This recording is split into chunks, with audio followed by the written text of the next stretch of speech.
There is no doubt that there is an organized gang distributing zombie takeout to students.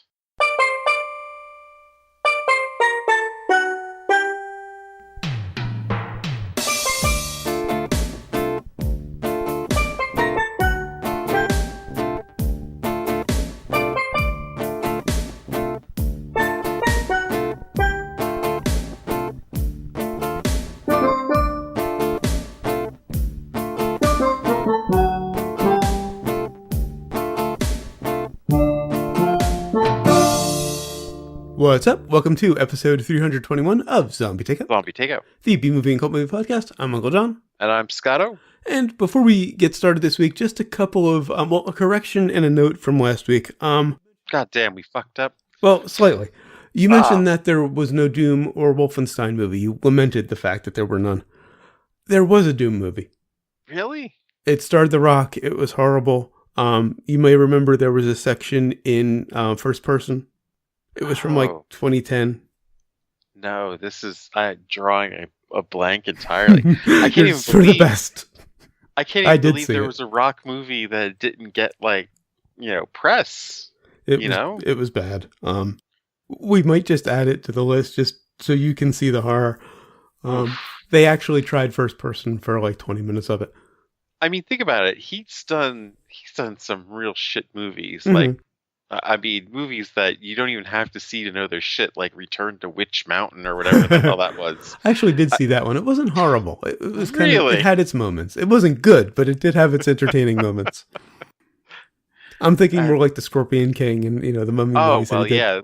But you've heard, those are, pretty movies well known, that get a lot of press and stuff. I mean, even Return to Witch Mountain had press. Whatever he does. Yeah. Doom got some press, particularly some bad press for the first-person section. So is it like that, what was that, Hardcore Harry movie, which we should have on our list too? I don't think I saw that one. Where I think they do the whole thing first person. Oh my, that's wow. Yeah. Oh, and just one other note, the Just Shoot Me reference that you dropped last week. Oh, thank you. Not only killed me last week while we were recording, killed me again when I was editing. I had to stop editing and find the clip on YouTube to watch it. Well, it was pretty obvious. The Two Towers? What could it be? It fit perfectly. Yeah. That was such an underrated show, by the way. It was. And on to some listener submitted. This is from Bodo on Twitter. In reference to last week's episode, he said, Mazes and Monsters is anti-D&D, anti-Broken Home, and most of all, anti-writing, acting, and TV movie. He also said, if you guys want to make Zombievers into an animal zombie trilogy, you can do Pet Sematary and The Great Zombies. Now, my initial reaction to this was, we've done quite a few trilogies and two-parters this year, and I kind of want to stick to standalones. But then I watched the trailer for Zombies. I don't know about Pet Sematary, but we have to do Zombies. It sounds like something in our wheelhouse, yeah? It's Asylum. Oh. About a zoo where the animals become undead. It has been a long time since we've done an Asylum film, I think, right? Except for Sharknado, yeah. Yeah. Yeah, that's all we've been doing over the last few years, or just Sharknado. Yeah, it's been a while since we've done a non-Sharknado. Asylums. I think Aztec Rex was the last one. Wow. We're due. Lampreys or, I think, it's one of those two, whichever was most recent. Yeah. So, it's been a while. We're due. And Zombies looks awesome. That sounds like something I cannot wait for. And finally, Bodo recommended the Dungeon Delve podcast. It's the official D&D podcast from, Wizards of the Coast. I had a chance to listen to it tonight for a few minutes. There's a lot of humor. They don't take it seriously, which it really should be the case with D&D, You don't want to get too overwrought with that sort of thing. Unless you're going camp with it. Like on Critical Role, they go very campy with it. Speaking of the two I recommended last week, and I think this also applies probably to Dungeon Delve, you don't need to start at the first episode at the beginning of the campaign. You can jump into the latest episode, and by the end of the session, you will understand the characters and the story. Yeah, the first levels are usually pretty boring in any campaign, I think. And with Critical Role, they didn't even start filming until about a year or two into the campaign. So, that initial meeting was never filmed. But I jumped in on episode 89 of Critical Role, and by the end of the session, I got enough to understand what was going on and continue with it. I mean, one campaign I did do where I was like, how do you make that first level interesting, where it's like you guys can barely do anything but just the basic, oh, there's a goblin. Okay, so I'm gonna, fight the goblin and get some experience. What I did was I had really high level arch villains that I came up with that, of course, they wouldn't stand a chance against. I had them trolling the party for the first, where they couldn't do anything about them. Just to get under their skin and just to come, appear and taunt and, have this whole story arc about them against this arc villain and getting their power to fight them. Mm-hmm. Also, I mentioned when I posted about those shows on our social networks that Critical Role is much more about role play and less about rolling, and there's no maps or miniatures or anything. I said that, and then in the next episode, they rolled initiative 3 times and brought out the maps and the miniatures and everything. Well, wait a minute. You always have to roll initiative. I started in 89. That episode started with a fight. I don't think they rolled initiative again until 93.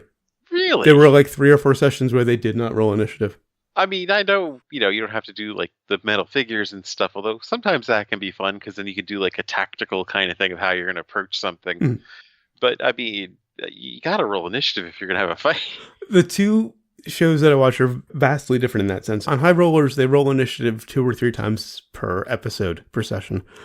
Critical Role, like I said, they went 3 or 4 episodes without it. It was just pure roleplay.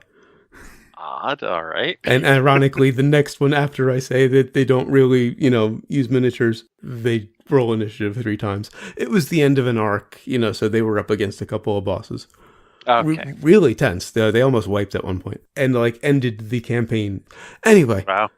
On to this week's movie, which is from... tense.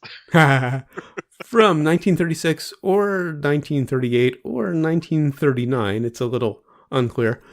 Reefer Madness. Of course, that brings us to the impromptu plot summary, sponsored by Propaganda. It's not a lie if you believe it. And also brought to you by Bad Movies. Failing this, the next tragedy may be that of your daughters, or your sons, or yours, or yours. The drama queen. Anyway, we have this... we have an upstanding community in Brooklyn, New York, and a guy with an accent that I can't quite place anywhere. Dr. Carroll? It could be Harvard. It could be England. It could be Brooklyn. It's the old school Mid-Atlantic that they always did in movies back then. It could be Connecticut. Mm-hmm. I think it's meant to sound like New England-ish, but it really does kind of come off Old English. I mean, if this guy had still been alive in the 70s, Peter Cushing completely stole his role. Anyway. Except he can speak with an authentic British accent. Yeah, he can. And act. So we have this upstanding community in Brooklyn, New York. We're pretty much spoken to for the first 7 minutes, though. Yeah. I mean, we're pretty much outright lectured about the dangers and all I keep thinking about was the Monty Python movie where the crowd is yelling, "Get on with it!" And to be fair, the scene was a lecture. Well, right. It wasn't just talking to camera at a desk. It was actually a lecture scene. Yeah. Well, I mean, come on. They were lecturing us. Well, of course. So, and when he turned the camera, it was creepy. After we finally get to the story, there are these kids. They're innocent. They're having fun. But then there's this seedy element. One of the kids is from a broken home, though, of course. Huh? You don't want to hang out with him. His parents just got divorced. Anyway, and so they are lured from this soda shop to this apartment where there's where they smoke a different kind of cigarettes. You see, it's okay to smoke the tobacco cigarettes. Middle-aged men partying with teenagers. They're lucky they were just weed dealers. What's the worst that could happen? Well, they really weren't just weed dealers. Well, but so I'm saying it could have been worse. They try to pretty much come up with all the different ways that they could possibly get in trouble.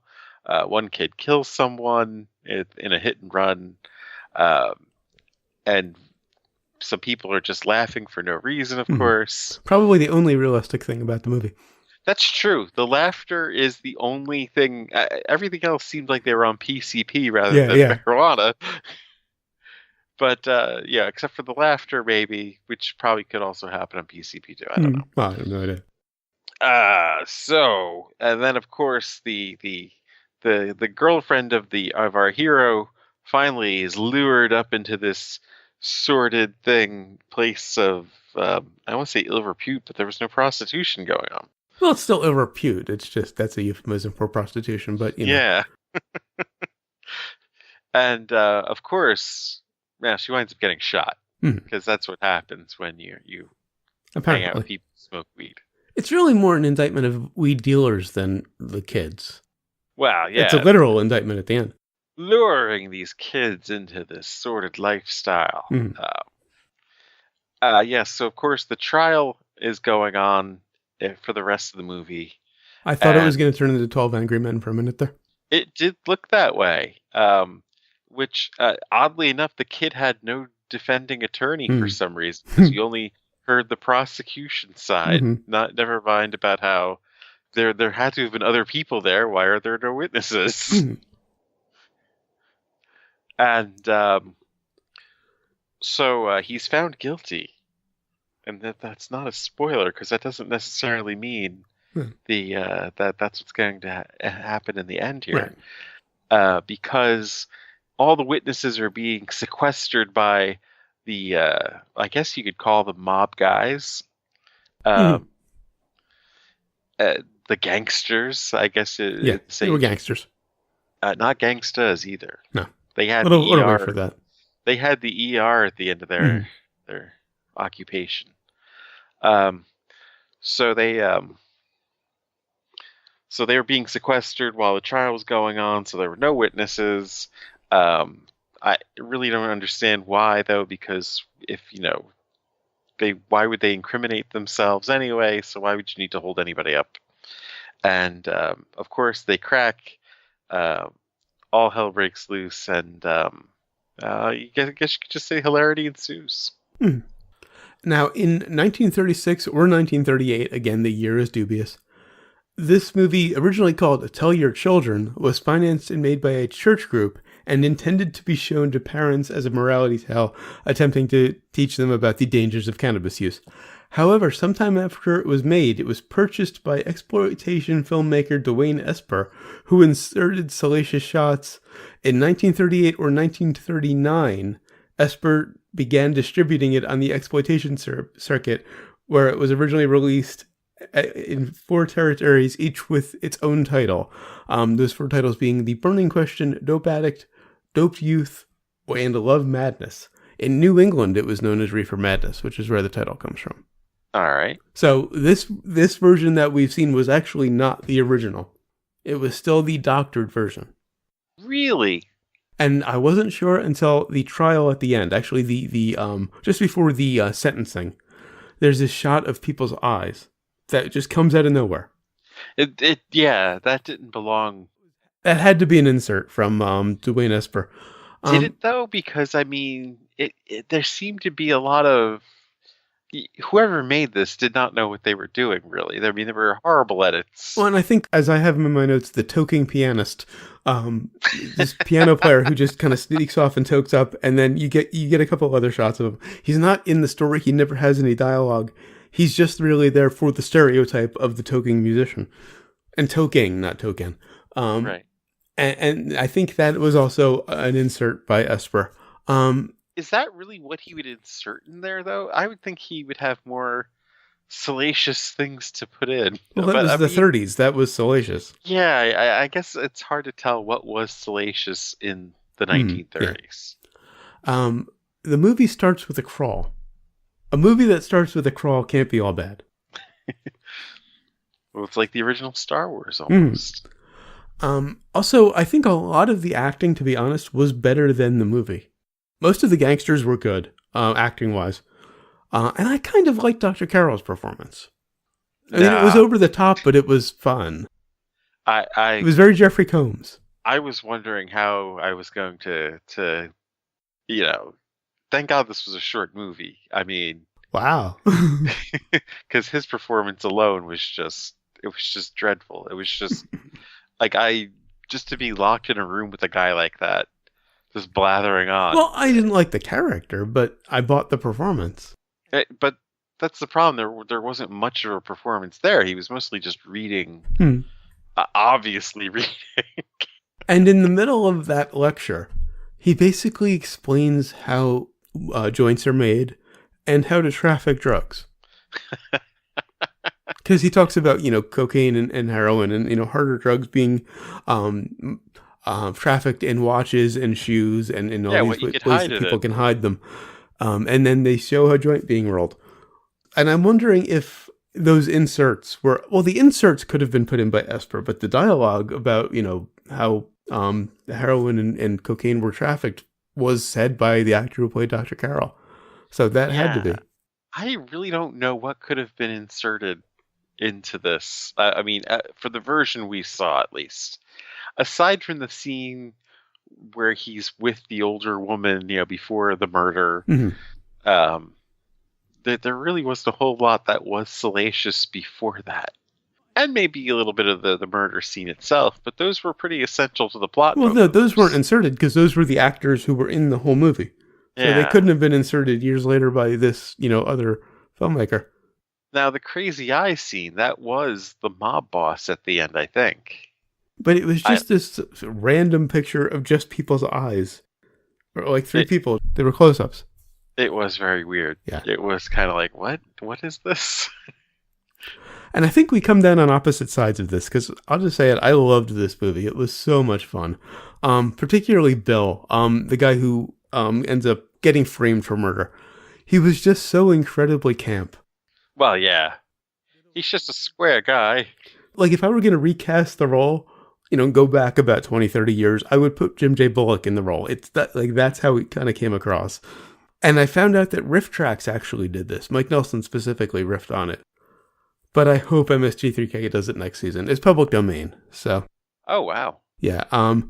The concept of aftermarket film distribution had not yet been developed, especially for films that existed outside the confines of the studio system, and they were therefore considered forbidden fruit. For this reason, neither Esper nor original producer George Hurlman bothered to protect the film's copyright. Over 30 years later, in the spring of '72, the founder of Normal, Kevin Stroup, found a copy in the Library of Congress archive and bought the print for $297. As part of a fundraising campaign, Normal, the National Organization for Marijuana Law Reformation, I'm not sure, I think I botched that order, showed Reefer Madness on college campuses up and down California. Robert Shea of New Line Cinema eventually heard about the underground hit and went to see it on Bleecker Street. He noticed the film carried an improper copyright notice and realized that it was in the public domain. Seeking material for New Line's college circuit, this is in the 70s, he was able to obtain an original copy from a collector and began distributing it nationally, making a Wow. small fortune for New Line. This was mocked before it was even released as a straight film, both by Oh, Esper and in the 70s by Shea. well, of course it was mocked. I mean, you just see this, and it's kind of, it's really the beginning of the erosion of our trust in, I don't know, you could almost say the government. I Well, mean, it was just a moral panic movie put together by a church group. because I mean, the fact that A morality tale, I should say. The FBI guy just, ah, sure, take these files. It's like, wait, what? Well, I've seen, more unrealistic things in movies from that era, and good movies from that era. I don't think they were really concerned with procedure. Right, though, but think about that. It's right in the title. They have an agenda. That level of corruption, though. Like, oh, yeah, sure. Knock yourself out with those files. And I also like how it sort of deviated from its own plot here and there. It would just throw in random scenes that made no sense. We have the scene with Mary and Bill, and suddenly we go to this other unrelated scene with these two other people. And it just kind of meandered that way throughout the film. Well, yeah, you're just following these kids around, and then it was a stream of consciousness. Yeah, Almost. very much so, which I loved. Also, apparently root beer is different from soda, according to them. You're right. That didn't make any sense either. Unless it was a regional thing where soda was Coke. Cola. I never touched this stuff, but I'll have some root beer. I thought they'd stopped putting cocaine in the cola Way long before before this, that. Yeah. It was way before this. I don't know. To me, this is like almost a better unintentional comedy than The Room. I mean, I actually think it might be better than The Room. I thought the piano player was Wizzo, actually. Yeah. There was certainly a resemblance. Also, I've seen so many clips of this in 80s videos. Oh, really? There were several shots throughout the movie that reminded me of things I'd seen in music videos, particularly, I think, a couple of Oingo Boingo videos. And given that it's public domain, that makes perfect sense. They could use the footage easily. There was sort of, like a forbidden zone sort of thing to it. Yeah, very much so. And I have to wonder why the dealers weren't getting high off the secondhand smoke. Because they were all sitting around this apartment and the kids were smoking up. The dealers were perfectly sober. Yeah, they seemed to just smoke a little bit. They were in control. My bigger question was, how much money could there have been in weed in the 30s, though? I mean, enough to support a house, a fake bar? It was still pretty big back then. I mean, people associate it with the hippies in the 60s and whatnot. But before that, it was infamous for being used by jazz musicians before rock and roll existed. Right. It does go back a long time. How much money could there have been in it, though? I mean, they sold bottles of Coke for like a nickel. Well, but I mean, nickel in 1936 money was, probably comparable to what it costs now. We made a whole $2 last night. It was never going to be a realistic movie, again, made by a church group with an agenda. And probably not much money. Although this was inspired by the case of Victor Licata, who killed his father, mother, and two brothers with an axe, and sister with an axe in Tampa, Florida in 1933, allegedly while under the influence of marijuana. Declared unfit to stand trial, subsequent psychiatric examination at the Florida State Mental Hospital determined that Licata suffered from schizophrenia with homicidal tendencies. No. The case was propagandized and used for the passage of the Marijuana Tax Act in 1937 that effectively outlawed weed. So that's a story they brought up at the beginning when they're reading the files. Mm-hmm. Those are one of the files that he, just lets him walk off with. You seem like a smart man. Take the files. It kind of seems like you were expecting this to be a good movie. And not really, of course. But I mean, you've got to call out what they've done. Yeah, to me, that just adds to the charm and the fun of it. It's, like when the prosecutor was pointing at the end. Well, not the end, but, after the killing. He kind of reminded me of Darth Vader, however he points after the line. I thought it was more of a Hitler thing, but... Yeah, okay, I can see that. I was also really surprised that there was half the movie left when Mary died. To me, that seemed like kind of the climax. You would think that, but you got to have a trial. Well, yeah, I mean, there was a thing back in the Roosevelt era where, contractually they had to have, the crime doesn't pay thing. Mm-hmm. Right. Like, in fact, did you notice when they were showing headlines that some of the other lesser headlines in the newspaper, one is for like Dick Tracy and the G-Men, okay, breaking up some sort of gangster, hideout or whatever. Makes sense. That Dick Tracy was of that era. There was one moment that seemed particularly odd. Ralph, the more evil of the two dealers, was telling Blanche to play piano faster. Right. It almost started to border on fetish porn. Like, he was definitely, like, getting off on how fast she was playing. Well, first off, I mean, she obviously wasn't playing. Well, of course. Well, yeah. I'm not sure, like, She was what miming it exactly. very comedically. Right. Uh, yeah, I'm not sure exactly his whole character in the first place. It's just these crazy mood swings of his. Yeah, he's the bad guy. He's the bad guy of bad guys. Yeah. He's the one who attempts to rape Mary. He's the one who accidentally shoots her, and he's the one who's sentenced at the end. Well, no. Let's see. The guy that shoots her is the one that's in control. Well, no. And wants to quiet. No, Ralph is the bad guy. Jack was the other one, the good one, so to speak. Kind of good. Ralph was the one who attempted to rape her. And, right. Exactly. And Bill was struggling with him when she got shot. I mean, I'm assuming Ralph's hand was on the gun since he's the one who pulled it out. And Ralph was the one who got sentenced at the end because he's the one who shot her. Was that Ralph at the end? Yeah. That guy actually got sentenced? Yeah, that was Ralph. That was the one who attempted to rape her, the one with the lighter hair. Jack was the one who framed Bill, who put the gun in his hand. Yeah. That's why I can't say he was the good one because he did that. But before that, he was kind of the better of the two. Ralph was the loose cannon. I mean, wouldn't it have made sense if it ended with the sentencing of the overall, the overlord, I guess you could say. Yeah. Yes. The Godfather. Maybe it was an early attempt at setting up a sequel. I don't know. Oh. One thing I didn't expect was Blanche's suicide.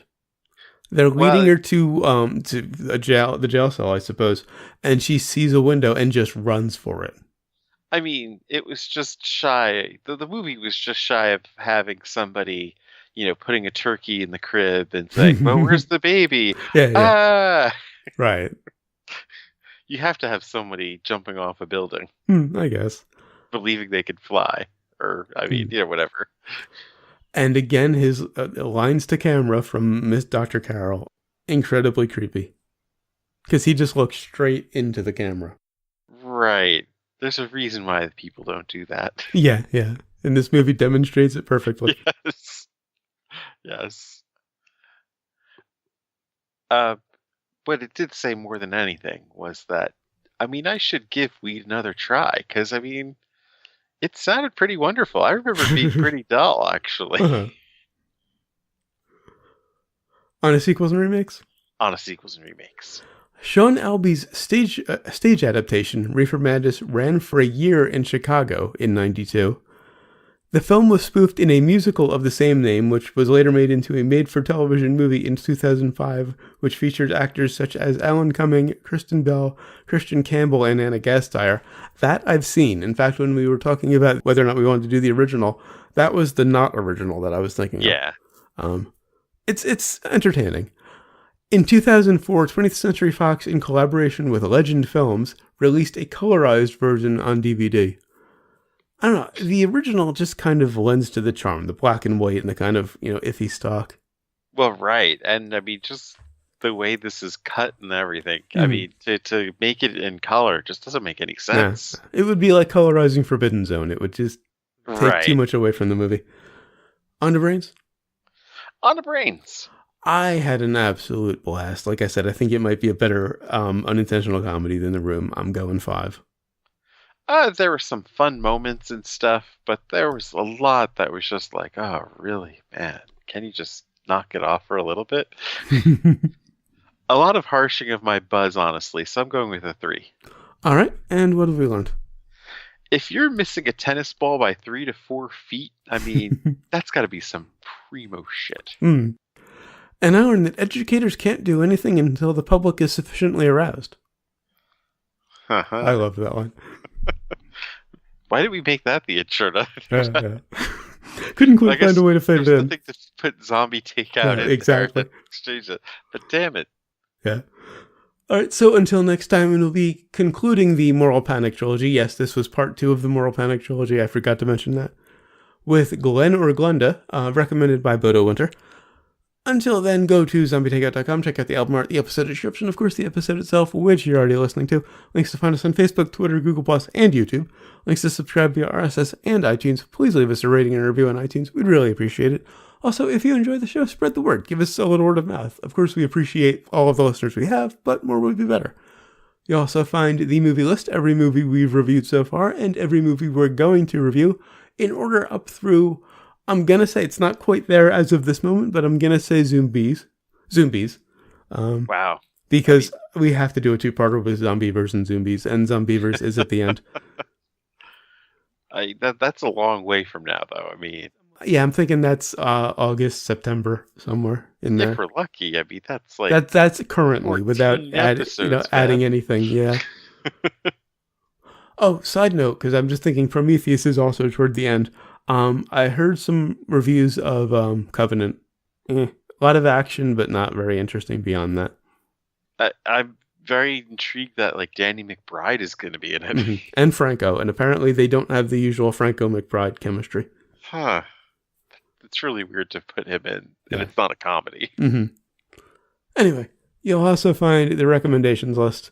I was pretty sure this was going to make it, because to me, this is what you were looking for last week. So bad it's good. It was still on the bad side. Of course, you can email us, zombietake@gmail.com, or leave us a voicemail at 414-368-CTO1, or for the alphanumerically challenged. Nice. 414-368-9861. Of course, always remember that you'll always be calling from the middle of Milwaukee. And until next time, always remember, never forget, wherever you go in life, there you are. Well, what are you waiting for?